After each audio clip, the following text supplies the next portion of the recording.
Hello everyone, सभी लोगों का स्वागत है एक और न्यू इसेकाई सीरीज के अंदर। इस सीरीज का नाम है स्वीट रीइंकार्नेशन और ये एनीमे भी थोड़े समय पहले आई है। और अगर आप लोगों को पसंद आती है तो जरूर से चैनल को सब्सक्राइब करना एंड इस वीडियो को लाइक भी कर देना। चलो जल्दी से शुरू करते हैं इस सीरीज को। एपिसोड 1 की शुरुआत होती है और हम लोग को पता लगता है कि आज है दूसरा और आखिरी दिन पैटिशियर वर्ल्ड टूर्नामेंट का, जहाँ पर काफी सारे शेफ डिजाइन कर रहे हैं अपनी बनाई हुई कैंडी को। वहीं पर हम लोग हमारी मेन कैरेक्टर की स्वीट्स को देखते हैं जो कि काफी ज्यादा कमाल की होती है और वह कैंडी से बनी एक काफी बड़ी चिड़िया होती है। वहीं पर अब लोगों को ही पता लग जाता है कि हमारी मेन कैरेक्टर की कैंडी ही काफी ज्यादा कमाल की है और उसे टाइटल मिलेगा दुनिया के ग्रेटेस्ट पैटिशियर का। जिसके बाद अब हमारे मेन कैरेक्टर का काम पूरा हो जाता है। वो अब चारों तरफ देखता है तो उसे दिखाई देता है कि काफी सारे शेफ लगे हुए हैं कैंडी से बनी हुई मूर्तियों को बनाने के लिए। वो काफी ज्यादा प्यारी लग रही होती है। उसे देखकर हमारा मेन कैरेक्टर काफी खुश होता है और कहता है ये स्वीट्स की दुनिया लग रही है, मैं इसे जीतने वाला हूँ और वो सपना अचीव करने वाला हूँ जो कि मैंने बचपन से देखा था। और अब अगले सीन में हम लोग देखते हैं सभी लोग अपनी कैंडी को जजिंग एरिया में ले जा रहे होते हैं। जिसके बाद हमारी मेन कैरेक्टर की टीम भी अपनी कैंडी की मूर्ति को ले जा रहे होते हैं। लेकिन इस वजह से जो मूर्ति का बैलेंस होता है वो बिगड़ने लगता है और वो एक तरफ आकर गिरने लगती है। वो अब सीधा ही आकर हमारे मेन कैरेक्टर के सर पर गिर जाती है, जिसकी वजह से उसके सर में से काफी खून निकलने लगता है। हमारा मेन कैरेक्टर अब सोचने लगता है क्या मैं मरने वाला हूँ? मरने से पहले मैं स्वीट्स की दुनिया बनाना चाहता था। मैं स्वीट से इस दुनिया के सभी लोगों के मुंह पर स्माइल आना चाहता था और अब मैं ऐसा कभी नहीं कर पाऊंगा। गॉड कितने ज्यादा क्रूएल होते हैं। तभी अचानक से हमारे मेन कैरेक्टर को गॉड की आवाज आने लगती है। वो आवाज उसे कहती है अगर ऐसी बात हो तो मैं तुम्हें एक और चांस दे रही हूँ। और अब हमारे मेन कैरेक्टर के ऊपर एक लाइट आने लगती है। गॉड अब उसे कहती है दूसरे वर्ल्ड में तुम्हारा नाम पेस्ट्री मिले होगा। और अब अगले सीन में हम लोग देखते हैं हमारे मेन कैरेक्टर का जन्म दूसरी दुनिया में हो जाता है और अब पेस्ट्री के पेरेंट्स उसे पकड़े हुए हैं। और अब अगले सीन में हमें पता लगता है कि इस लैंड का नाम है द फिफ्थ ऑफ मोटेल और पेस्ट्री ने सुना है कि उसके फादर कैसेरोल मिले इस जमीन के पहले सुजरेल लॉर्ड है। पहले ये जमीन पूरी तरीके से बंजर हुआ करती थी। यहाँ पर कोई भी चीज ग्रो नहीं की जा सकती थी। लेकिन मेरे फादर ने और बाकी सभी लोगों ने जो कि यहाँ पर पहले रहते थे एक साथ मिलकर उन लोगों ने 20 साल लगाए इस जगह को कल्टीवेट करने के लिए और उन लोगों का हार्डवर्क काम कर गया और फिर क्रॉप्स उगने लगी। और यहाँ पर 3 विलेजेस हैं और हर विलेज के अंदर 40 लोग हैं। जिसके बाद अब सीन प्रेजेंट का आता है जहाँ पर हम लोग हमारे मेन कैरेक्टर पेस्ट्री को देखते हैं जो कि अपने फादर के साथ तलवारबाजी कर रहा होता है। उसके फादर उसे कहने लगते हैं अपनी ग्रिप को मजबूत रखो, जिस पर पेस्ट्री भी मान जाता है और अब अपनी ग्रिप को टाइट करके हमला करता है। साथ में पेस्ट्री में बताता है कि उसे 9 साल हो गए हैं जब वो रिइंकार्नेटेड हुआ है फिर सुजरेन लॉर्ड के बेटे के तौर पर। वहीं पर पेस्ट्री को अपने फादर से लड़ने में काफी ज्यादा मुश्किल हो रही होती है। पेस्ट्री बताता है कि उसके फादर एक मिलिट्री हीरो है और उसकी जो मोम है वो काफी ज्यादा काइंड है और पेस्ट्री की 5 बड़ी बहनें हैं। यहाँ पे जिंदगी उसकी काफी अच्छी है लेकिन वो लोग शुगर ग्रो नहीं कर सकते हैं, इसकी वजह से स्वीट्स बनाना मुश्किल है। पेस्ट्री का ध्यान भटक जाता है। वो कहने लगता है मैं स्वीट्स बनाना चाहता हूँ। इतने में कैसरोल पेस्ट्री की तलवार के ऊपर हमला करके उसे काफी दूर गिरा देता है और वो उसे हरा देता है।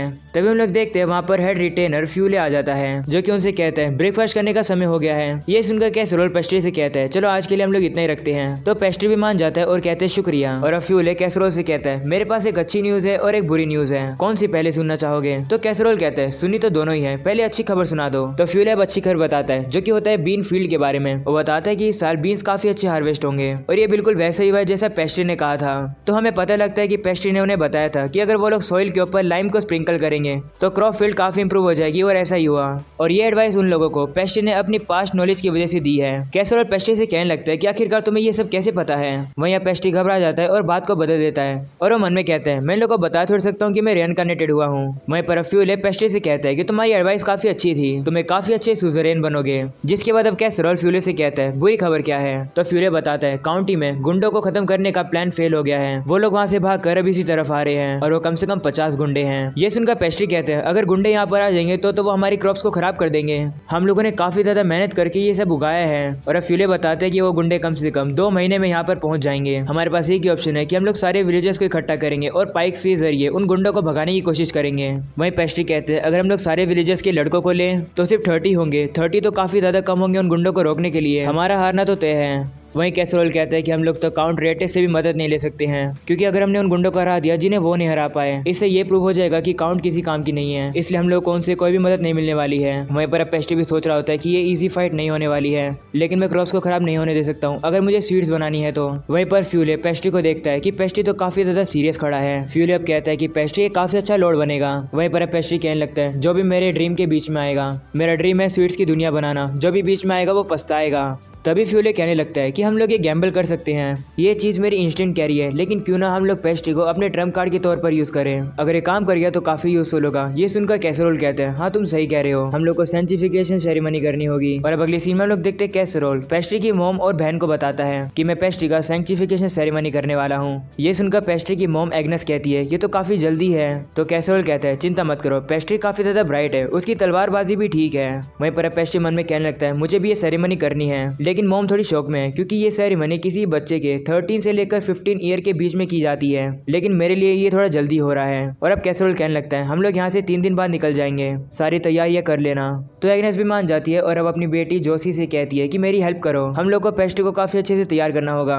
और अब अगले सीन में हम लोग देखते हैं कि वो लोग पेस्ट्री को लड़कियों के कपड़े पहना देते हैं, जिसके बाद अब वो लोग उसका मेकअप भी करने लगते हैं। वहीं पेस्ट्री बताता है कि जब से वो छोटा था उसकी मॉम और उसकी बहन उसे एक ड्रेस अप डॉल की तरह ट्रीट करती है। जब पेस्ट्री की बाकी बड़ी बहनें यहाँ पर थी तब तो और ज्यादा बुरा हाल था। पेस्ट्री का मेकअप होने के बाद वो रोने लगता है और कहता है मुझे जल्द से जल्द बड़ा होना है। और अब अगले सीन में लोग देखते हैं फाइनली वो दिन आ जाता है जब वो लोग जा रहे हैं। वहीं पर पेस्ट्री तो काफी ज्यादा थका होता है, क्योंकि उसके लिए ये 3 दिन काफी ज्यादा बिजी थे। और अब पेस्ट्री की मॉम और पेस्ट्री की बहन आ जाती है और वो उससे कहती है अपना ख्याल रखना।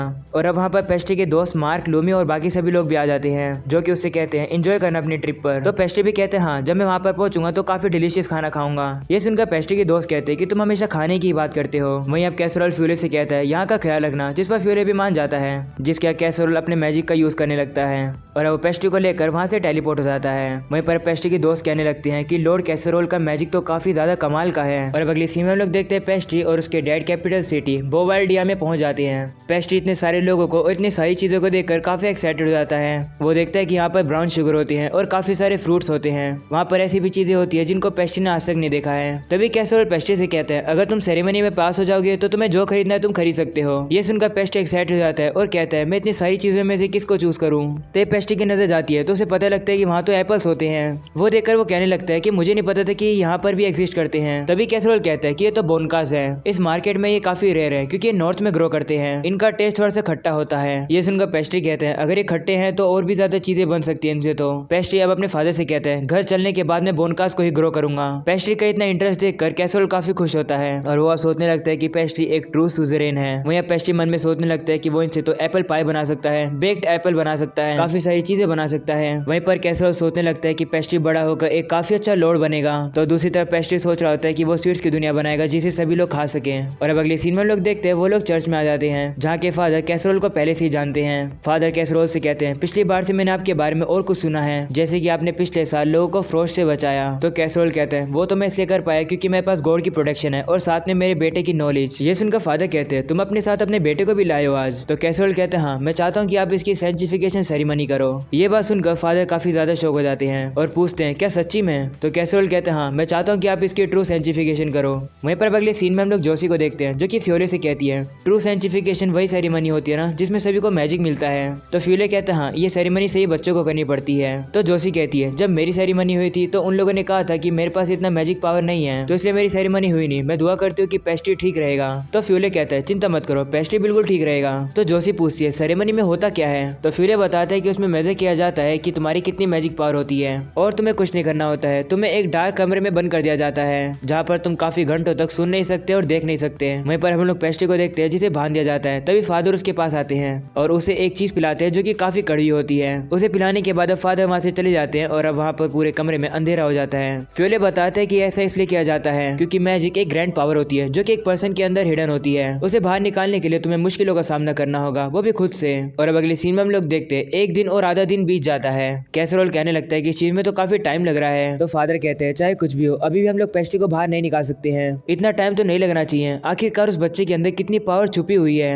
वहीं पर अब कैसरोल को पेस्ट्री की चिंता होने लगती है। वहीं पर अब दूसरी तरफ हम लोग पेस्ट्री को देखते हैं जो कि सोचने लगता है कि आखिरकार वो बोनका से क्या बनाएगा। वो सोचने लगता है कि अगर उसे एक दिन शुगर मिल जाएगी तो वो काफी सारी स्वीट्स बनाएगा और फिर वो अपने सपने को पूरा कर लेगा जो कि है स्वीट्स की दुनिया को बनाना। पेस्ट्री सोच रहा होता है तभी अचानक से वहाँ से एक लाइट आने लगती है। वह सोचने लगते हैं कि क्या ये मैजिक है। तभी उसकी आंख खुलती है तो उसे पता लगता है कि कैसरोल उसे उठा रहा है। कैसरोल अब उससे कहते हैं कि तुमने सेरेमनी को साइन कर लिया, वो भी पूरे 2 दिन लगाकर। वहीं पेस्ट्री कहने लगता है इतना समय हो गया है, मुझे तो इस बीच काफी सपने हैं लेकिन मुझे एक भी याद नहीं है अब। और अब अगले सीन में लोग देखते हैं वो लोग बाहर आ जाते हैं। फादर पेस्ट्री से कहते हैं कि मैं स्क्रॉल्स को पढ़ने वाला हूँ, अगर तुम्हें सही में अपनी पावर मिल गई होगी तो इन स्क्रॉल का तुम्हारे लिए जरूर कुछ मीनिंग होगा। तो अब पेस्ट्री भी मान जाता है और अब वो नीचे बैठ जाता है, जिसके बाद अब फादर उस स्क्रॉल को पढ़ने लगते हैं। जिसके बाद पेस्ट्री की आंख खुलती है, वो देखते हैं कि वो तो एक अलग ही जगह पर आ चुका है। उसे वो मैजिकल स्क्रॉल भी दिखता है और उसे पता लगता है कि उसे वो मैजिक पावर मिल गई है, जिसके बाद पेस्ट्री ग्लो करने लगता है। ये देखकर वो दोनों काफी हैरान हो जाते हैं। कैसरोल अब पेस्ट्री से कहता है तुमने ये सेरेमनी पूरी कर ली है। ये सुनकर पेस्ट्री भी खुश होता है। वहीं फादर पेस्ट्री को बताते हैं कि तुमने एक ऐसी पावर को एक्वायर किया है जो इस जमाने में काफी कम देखी गई है। जिसके बाद कैसरोल फादर का शुक्रिया करते हैं और उन्हें कुछ पैसे देते हैं हेल्प करने के लिए। फादर भी उस पैसे को ले लेते हैं और कहते हैं शुक्रिया इस डोनेशन के लिए। और अब अगले सीन में लोग देखते हैं पेस्ट्री को काफी मुश्किल हो रही होती है ये छांटने में कि कौन सा बोनकाज अच्छा है। वो मुश्किल से साफ साफ छांट लेता है। तभी दुकानदार कहता है तुम्हारा इतना इंटरेस्ट देखकर मैं तुम्हें ये एक्स्ट्रा देता हूँ। वहीं पर अब दुकानदार जो एक्स्ट्रा देता है वो और ज्यादा साफ और अच्छे होते हैं, जिन्हें देखकर पेस्ट्री काफी खुश हो जाता है। वहीं पर अब दूसरी तरफ हम लोग उसी फादर को देखते हैं। वो उन्हीं पैसे को देखकर कहता है कि इतना काफी नहीं है मेरे मुंह को बंद रखने के लिए। वहीं पर अब दूसरी तरफ हम लोग देखते हैं पेस्ट्री को, जो कि उन बोनकास को खाता है और उसे वो काफी टेस्टी लगते हैं क्योंकि वो उन्हें काफी समय बाद खा रहा है। वो अब कैसरोल से कहता है मोमो और बहन को मत बताना कि हमने सबसे अच्छे वाले खा लिए हैं। जिस पर कैसरोल भी मान जाता है और कहते हैं ठीक है मैं नहीं बताऊंगा। जिसके बाद पेस्ट्री वापस उन्हें खाने लगता है और कहता है कि मैं अब एप्पल पाई बनाऊंगा और भी ज्यादा चीजें बनाऊंगा और एक दिन फाइनली मैं अपनी खुद की स्वीट्स की दुनिया बनाकर रहूंगा। और अब इसी के साथ हो जाता है ये एपिसोड यहीं पर खत्म। पसंद आया तो लाइक करना, चैनल को सब्सक्राइब करना। मैं मिलूंगा आप लोगों से अगले एपिसोड में, तब तक के लिए बाय बाय।